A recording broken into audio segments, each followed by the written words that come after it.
Ou bonjour à toi, cher spectateur. Et donc, continuons, parlons de Tekken 2. Tekken 2, donc, sorti en 2012. Tekken 2, suite directe de Tekken 1. Et Tekken 2, malheureusement, une suite absolument abominable. L'histoire, tout simplement, on reprend un Bryan Mills qui a retrouvé une vie à peu près normale, une vie de retraité à peu près normale, tout en continuant à faire des petits boulots à côté.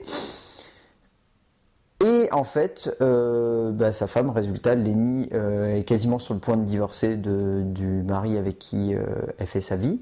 Et pour la consoler, Bryan lui propose que elle et Kim les rejoignent sur Istanbul pendant que lui est en train de faire un boulot. Comme ça, dès que lui il a fini le boulot, ils peuvent partir en vacances. Sauf que, en même temps, les Albanais, ou en tout cas les parents des Albanais qui sont morts dans le premier, vont essayer de choper Bryan Mills et toute sa famille pour lui faire payer ce qu'il a fait dans le premier film. Eh bien voilà, et là on touche à l'énorme problème des productions de Luc Besson. Et ça c'est l'exemple type. Tekken 1 était un bon film, Tekken 2 est une purge. Littéralement une purge. 2 fois ou même 3 fois moins bien que le premier, et littéralement un foutage de gueule monumental. C'est ça l'énorme problème de Tekken 2. Et c'est pour ça qu'on a envie d'avoir les pires craintes pour Tekken 3. C'est parce que Tekken 2 avait tout pour être bon si jamais Luc Besson et Robert Mark Kamen s'étaient tenus au premier film et s'étaient dit si on veut redonner un petit peu de dynamisme, il faudrait peut-être que le deuxième film il soit quand même assez intéressant au niveau de l'écriture, parce que ça aurait pu se terminer comme ça, c'était très bien Tekken, mais oui, quitte à faire une suite, pourquoi pas, mais dans ce cas-là il faut qu'il y ait un scénario derrière, et là il n'y en a pas, ou si il y a un scénario mais il n'a aucune cohérence, c'est-à-dire que tout le film voudrait se baser sur l'idée que le chef des Albanais, qui est le père de Marco, un des personnages qui est au centre du premier Tekken, pour ceux qui l'ont vu. Et donc le père de Marco va absolument mener un groupe d'Albanais pour se venger. Et sauf que ça marche pas, quoi. On s'en fout que le mec ait envie de les venger. Et puis, je sais pas, quitte à faire ça, autant jouer la carte d'essayer de montrer un personnage qui serait presque aussi touchant dans ses motivations que Bryan Mills dans l'idée de défendre sa famille.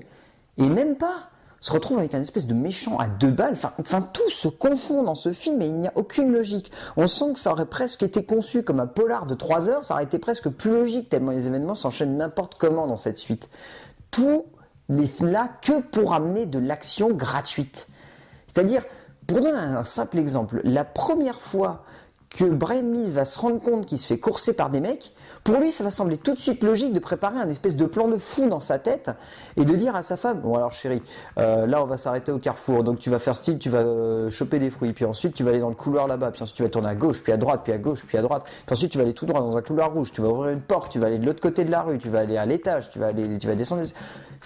C'est surréaliste et pourtant ils espèrent nous faire passer ça pour quelque chose de logique. Et le pire du pire, c'est que au-delà d'essayer de nous faire passer ça pour quelque chose de logique, les personnages secondaires qui écoutent Bryan Mills trouvent ça logique.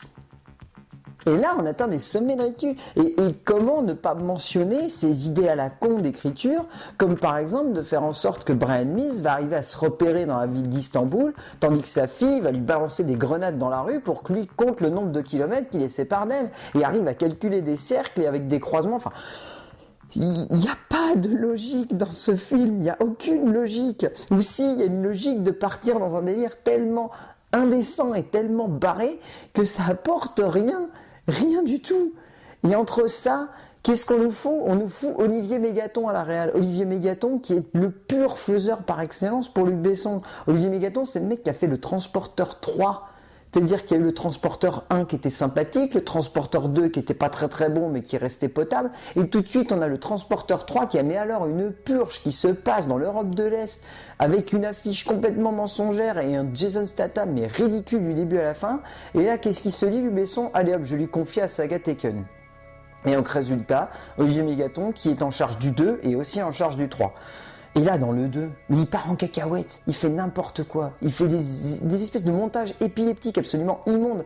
Je crois que le pire, c'est un moment où il y a une voiture qui se retourne à un carrefour, et il arrive quand même à nous foutre, je crois, 7 plans différents où la voiture, on la voit se retourner 7 fois. Mais vraiment se retourner 7 fois, c'est-à-dire elle fait deuxième plan, troisième plan, puis ainsi de suite. On la voit 7 fois faire le même mouvement. Et pourquoi? Pour essayer d'accentuer l'action, sauf qu'on s'en fout.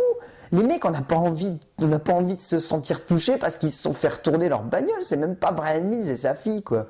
Puis sans compter ça, sans compter le fait que tout le long du film, Luc Besson et Robert Mark Kamen n'arrêtent pas d'appuyer, de nous asséner à grands coups de masse dans la gueule leurs références des 2 dernières années. C'est-à-dire, on a adoré Drive. Ben vous savez quoi? On va mettre 2 musiques de la BO de Drive dans le film, et en plus, on va mettre plein de séquences de course-poursuite, parce qu'on a adoré Drive.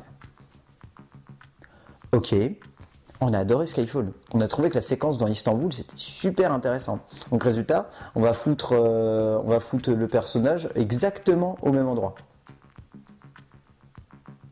Ok. Et voilà. C'est comme ça qu'on peut résumer Taken 2. C'est un enchaînement de couilles qui n'ont aucune logique. C'est n'importe quoi. Et oui, résultat, à cause de ça, on a un personnage de Brian Mills qui aurait pu être bien plus intéressant et qui là passe juste pour une espèce de potiche de service. Enfin, c'est surréaliste, quoi.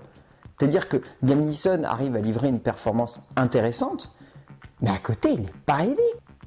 Qu'est-ce qu'ils ont décidé? Ils ont décidé de foutre en rôle quasiment secondaire et deuxième plus important, la fille. Et la fille, c'est qui? C'est Maggie Grace. Et Maggie Grace, c'est quoi? C'est une actrice qui surjoue à mort tout le long du film. Elle n'est pas foutue de rester soft ou à peu près logique. Et résultat, ça donne des séquences mais surréalistes. Quand elle se met à pleurer, on a l'impression que... Je sais même pas quelle impression on a. On a l'impression qu'elle c'est juste de crisper son visage et croise les doigts pour que ça va passer pour de la tristesse. Puis Famke Janssen est quasiment réduite à un cadavre ambulant tout le long du film, donc bon, même pas la peine de la mentionner elle. Enfin oui, il n'y a rien à dire, Taken 2, c'est nul, mais du début à la fin. C'est même quand on arrive à la fin, la mort du méchant principal, elle est ridicule. Tellement il n'y a aucune logique dans ce film. Et c'est pour ça qu'on a du mal à se dire comment il pourrait conclure ça de manière logique avec Taken 3 qui semble avoir une histoire encore plus surréaliste. Et en sachant qu'il n'y a plus les Albanais, on se demande qu'est-ce qu'il va nous foutre. Et c'est à ce moment-là qu'on se dit, Taken 3, ça ne peut pas marcher. Enfin bref, qui sait, nous verrons cela dans la prochaine vidéo. A plus!